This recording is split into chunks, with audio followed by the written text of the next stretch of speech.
Truck ভর্তি তিল ঢাকার জন্য পলিথিন নিতে ট্রাকের হুডে উঠেছিলেন চালক আলী হোসেন। আর সেই সময় হাই ভোল্টেজ তারের সংস্পর্শে এসে বিদ্যুৎপৃষ্ট হয় বছর 34-এর ওই যুবক। রবিবার দুপুরে ঘটনাটি ঘটে ডোমকলের গাবতলা এলাকায়। ঘটনার পর স্থানীয় বাসিন্দারা দ্রুত তাকে ডোমকল মহকুমা হাসপাতালে নিয়ে এলে চিকিৎসক মৃত বলে ঘোষণা করেন। চালক আলী হোসেনের বাড়ি ডোমকলের গোবিন্দপুর এলাকায়।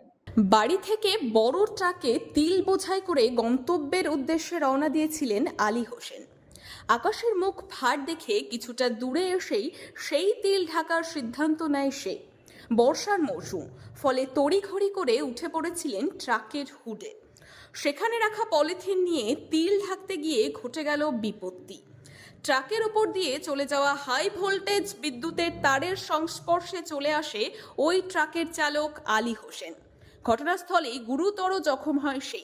স্থানীয় বাসিন্দাদের দাবি, তারা অনেকেই হাই ভোল্টেজ তারের নিচে ওই কাজ করতে বারণ করেছিলেন, কিন্তু তাতে কর্ণপাত না করে সে ওই কাজ করতে গিয়েই এমন দুর্ঘটনা ঘটে।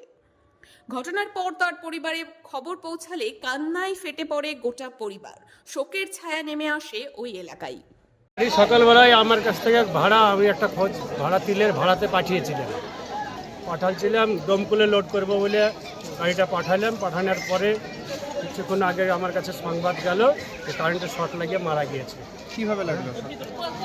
কীভাবে হয়েছে সেটা এখনও সঠিক সংবাদটা আমি পাইনি। কারেন্টের শর্ট লেগে ওই বাড়িওয়ালা ফোন করে, ঘরওয়ালা ফোন করেছিল।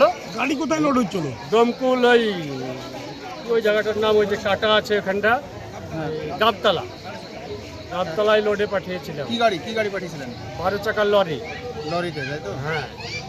বাড়ি কোথায় যে মারা গেছে তার? গোবিন্দপুর। কি নাম যে মারা গেছে? আলী হোসেন।